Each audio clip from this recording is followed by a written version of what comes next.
mentally. Now, as a cognitive scientist, I know that people that are using a lot of something called executive function. Shit.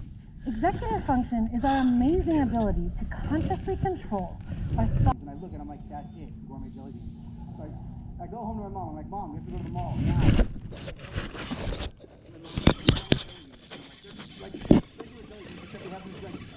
Finally.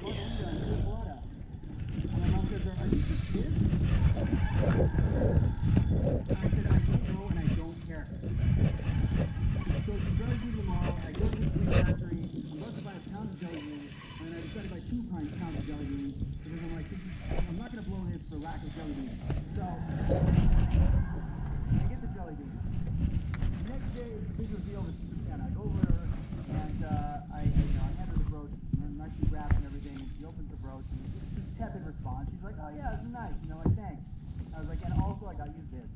And it's a bag and it's very wrapped.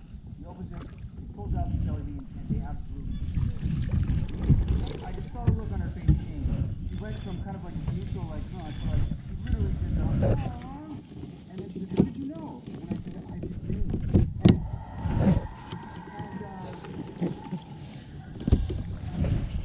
She comes in to hug me, she wraps her arms around me, she doesn't kind of hug, and I feel her like, off of TikTok? Yeah, I made lots of money from TikTok even. Yeah. Well, Preet got sponsors. She could sometimes make like 1,000 rupees per video. There he is. Which is pretty good. It's about 14 bucks, but that's a day or half a day's wages. She didn't quit her teaching job, but a significant piece of her income was coming from her TikTok videos. On the day when it happened, like, did the app disappear off your phone, or like, what happened to the app? Suddenly it was closed. I mean, I was very upset.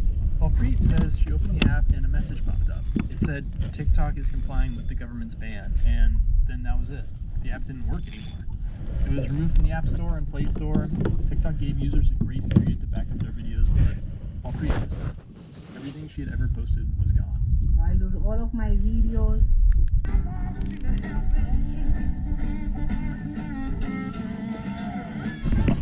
Oh, there he is. Finally. Come on, you little bastard. Boy, that's tough to catch.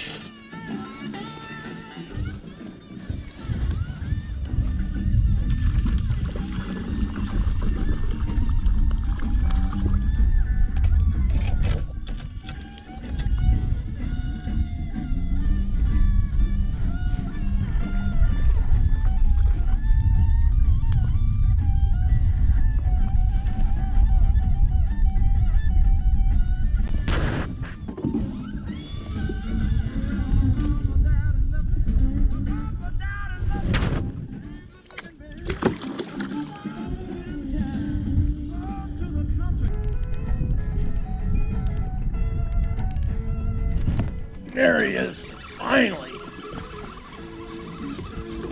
Come on, let's be a little bigger then. Oh, I feel a little bigger. All right.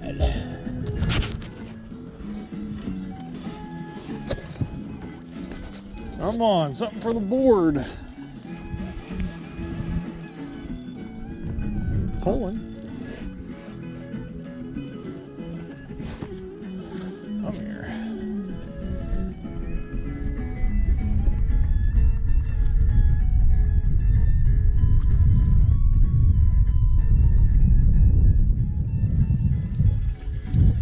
Not huge. I'll take them.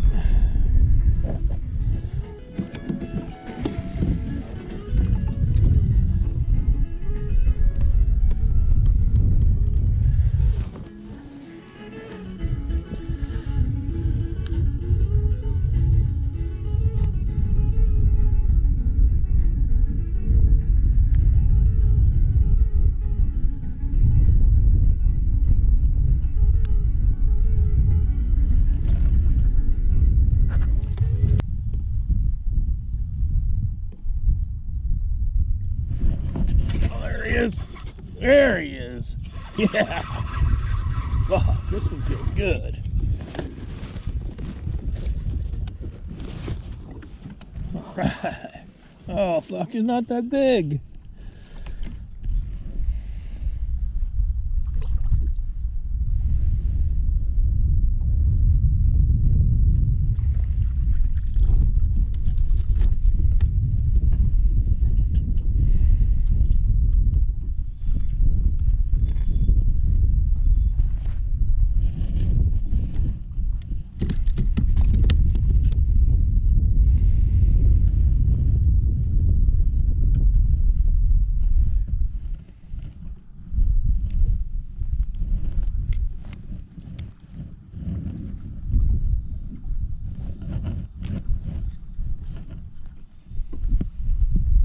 Era of instant gratification. Oh, shit, there's one. Efficiency over patience. Yeah. And some things, to reach their full potential, they simply cannot be rushed. Optimizing or speeding them up is impossible. And given how the past year has warped our sense of time, perhaps we're ready to value a different tempo. And so today on the show, ideas and projects that take time. How a more deliberate pace can be productive if we reverence, or if we observe how another creature embraces it, like the sloth. Lisa Cook says that living in slow motion is the ultimate evolutionary adaptation. Sloths are completely perfect. They're as perfect as you or I. And they're perfectly adapted to their arboreal lifestyle. And they're Aww. rather unusual because they are Shit. the world's only inverted quadruped. So they are a four-legged animal that lives most of its life upside down. And there are two different types. Crap. You have two-toed sloths, and they're the ones that look basically like a cross between a Wookiee and a pig. Actually, they've got this sort of really kind of boopable, kind of pig-like nose and sort of beige brown fur. And then you have your three-toed sloths, and they're the ones that have got like a sort of a band across their eyes, and they've got kind of medieval haircuts and Mona Lisa smiles. And they're quite different. They're actually as genetically different as cats and dogs. Really? Yeah. Because the sloths were once a huge group. They were like sort of over 50 species, including giant Fucking A. ground sloths and all sorts. So the ones that are left, they're from that group. They're all the small ones that live in trees, basically, the ones that survived. And most 1960s, millions, if not tens of millions of people watched it. Oh, fuck, there's one. Why? Without that sort of media, they let out the media, and people could now sort of really see it as what it really was, which were these kind of little peepholes into human nature. Like, Right. the first one I ever saw was the elevator sketch. Do you know the elevator sketch? No, to walk me through it. Oh, the elevator sketch, it's just really simple. It's really simple, and it's so beautiful. The gentleman in the elevator now begins a candid star. The basic setup is, a guy walks into an elevator, there's a hidden camera, he doesn't know. Here's a fella with his hat on in the elevator.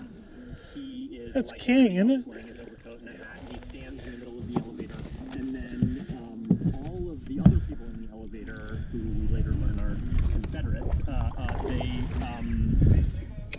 take off their hats in subconscious level, and then he sort of just puts his hat. It's really funny. It's really And this funny. guy wasn't in on it? He was not in on it. He clearly just was trying to fit in this weird way. It's interesting though, I never watched the TV show when I was young. But it's weird, like when I was 7, we would say all the time, like, smile, you're on camera, even though I'd never seen the show. So it was like the idea of the show was like, in a way, way bigger than the actual show. Yeah, it kind of became a meme, but it was less about kind of investigating human behavior and more about vanity in this weird way. It was like this idea that this tiny sliver of your private life could be sized and then broadcast to the world. Ah, God damn it. That idea would get away from Alan Hunt, and it would go all over the world, and then it would come right back and bite him in the butt. In this really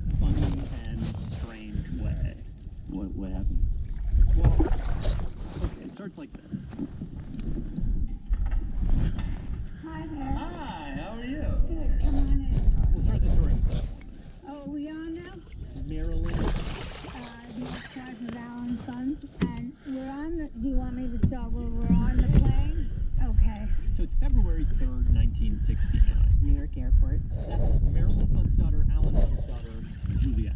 My mom, my dad, my baby brother, and I are on a flight. Straight flight to Miami. I don't have any personal recollection of it. She does show us the story because it's like family. We were in Brooklyn and we're on a flight. Jesus Christ. Flight for about the first 20 minutes. Maybe an hour, who knows? They're about 100 miles or so offshore, and, you know, they get their meal, go to the bathroom. And All of a sudden, a man stood up at the back of the flight, and he took out a knife, and he put it to the throat of. And then came the part of the story that I've been told was the wait, the frozen, silent, staring at each other, waiting portion. Swim. But then this one woman. Eruption of Mount Vesuvius, this catastrophe in the year 79 CE that obliterated There he is. Oh, yeah. around the Bay of Naples in All right. and the town of Herculaneum. And the historians studying Come the on. subject are very lucky You feel like a because they keeper. have access to historical documents describing Come the on. eruption Oh, of yeah. 1979 Come on, be big. in detail.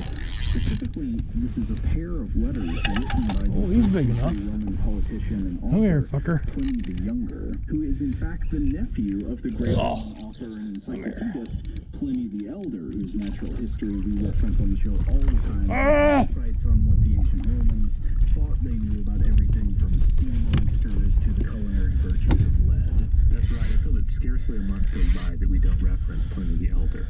So it's great and of course bittersweet to meet up with him again here. Right, because this of course is the end of the story of Pliny the Elder. He spent a lifetime collecting all of this knowledge and pseudo knowledge about the world, but we've never discussed before.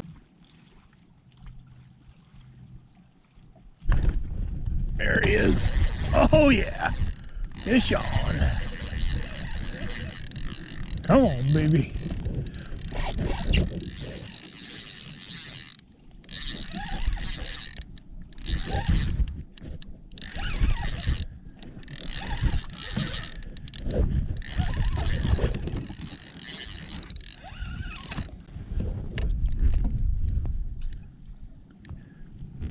It's gonna score.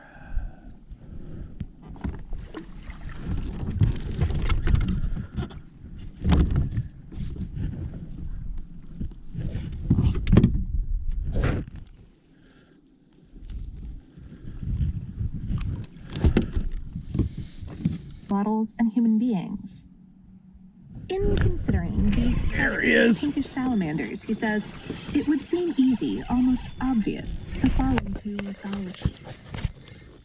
Cortazar's narrator is, on the face of things, correct in his estimation of the axolotl. But for starters, the axolotl fell into mythology centuries ago. According to Aztec legends, the first axolotl appeared in the lake system around modern-day Mexico City, when the powerful underworld god Zolot transformed himself into a small, feathery amphibian to escape capture. In ancient Mesoamerican culture, axolotls were considered a food source supplied by lakes of Jamilco for the good of humanity. And Cortazar was right about the axolotl's large similarity to humans. Our last common ancestor probably roamed Earth around 360 million years ago. And at first, or even 50th glance, they're excessively different from us. Among the first modern zoo animals, 34 axolotls were brought from Mexico to Paris in 1864. And Where you're learning and you're thinking, but then it has to be very so whether you're a biologist or an engineer or a physicist, you're usually making something. What research is literally doing. And so I felt that it was really important to kind of combine those two with these books, right? They have, kind of the facts that the kids learn, but then these activities that encourage the doing part of science as well. Yeah. Well, I think the way that science is taught in early education is often this memorization of facts and stuff that other people have learned, and you and I both know that science is a process, set of rules to observe and test it. Other side, so because of currents and gravity, the oceans themselves are Shit, that's a fish. why sea level God rise is damn it. different. I'm learning so much right now. You're basically saying is that sea Little level bigger. rise is local, essentially. And if cities want to plan for this and figure out what and who is at risk, they'll need tailor-made information for their location. Yeah, and that's where these historical records come in. You know, they reveal what these geologic processes and ocean conditions are doing in each place. Right. And that's how scientists refine their computer models, you know, which are those high-powered ways that you get forecasts about climate change.